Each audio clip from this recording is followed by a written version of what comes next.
A mediados del siglo XIX ocurriría un suceso que marcaría un antes y un después en la historia de México. Eso es la Guerra de Reforma. La Guerra de Reforma, también considerada como la Guerra de los 3 años, inició en 1858 a principios de 1861. Fue entre liberales y conservadores. En 1857, inestabilidad política. Fue la de inestabilidad política, mucha política. Y destitución de Santa Anna, aquí en México. Con el primer plan de Ayutla. Las leyes de reforma. ¿Qué tenían las leyes de reforma? Era que querían destituir a los militares y a la religión. Es así como México iba a tener su propia guerra. Iban a tener su propia guerra entre mexicanos, entre la ley de Juárez, que es la superior de la iglesia, y el Estado, la superación del Estado y la iglesia. En general, el general Tomás Mejía se rebeló contra el liberalismo, defendiendo el general Mejía, defendiendo la identidad católica. Los conservadores tomarían la Ciudad de México. El plan de Ayutla. Ignacio Comonfort aceptó los términos del plan de Ayutla, pero Benito Juárez, que en ese momento era presidente de la Suprema Corte de Justicia, no aceptó en ese momento los términos y fue detenido, llevado a prisión.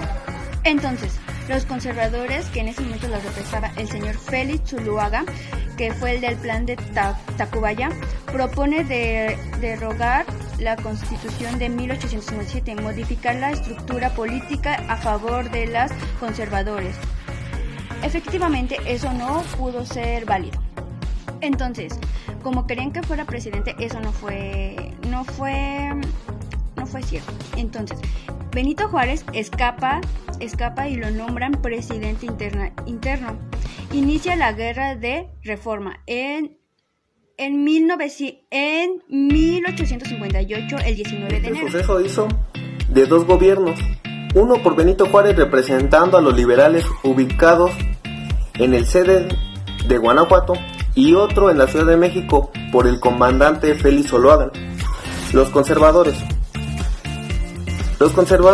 tenían el control de Jalisco, Puebla, Ciudad de México, Mérida y por supuesto Guanajuato, obligando a los liberales a retroceder y hacer un cambio en Veracruz.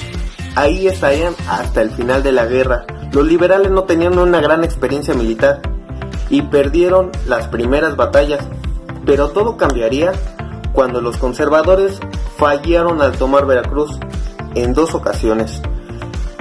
Los liberales fueron acumulando batallas y México se convirtió en un territorio difícil, teniendo efecto en el centro del país.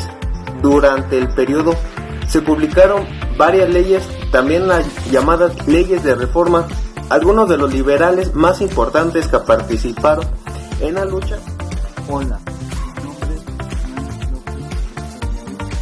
Vengo de la Universidad Mexiquense y yo les voy a exponer el tema de guerra de reforma.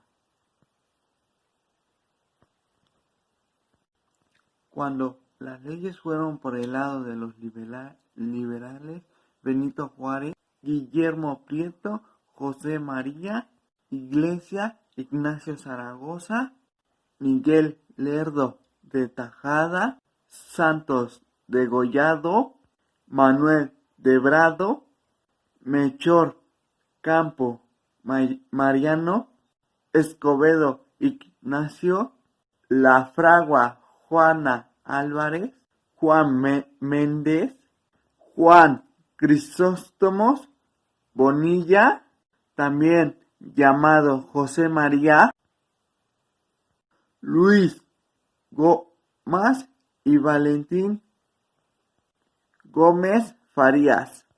Entre otros más, por el lado conservador, fueron representados por el general Félix Zuluaga, Lucas Alemán Antonio, Aro Miguel Miramón, Luis G. Hoy soy yo, y el general Tomás Mejías.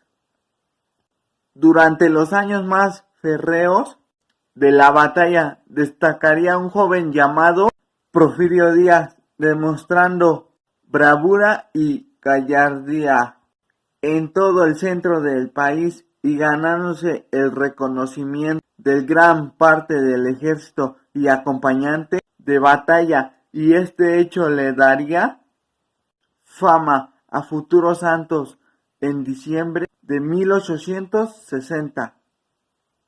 El general conservador Miguel Miramón se rindió en las afueras de la Ciudad de México y hacia enero de 1861 los liberales entrarían triunfantes de la mano de Benito Juárez, dando fin a la guerra de reforma. A pesar de ella, los conservadores no dejarían de operar en las zonas rurales y generales como Márquez y Mejía seguían activos aún bajo el triunfo liberal. Hacia marzo de 1861 se confirma la elección de Benito Juárez como presidente. Sin embargo, las fiestas fueron de poca duración.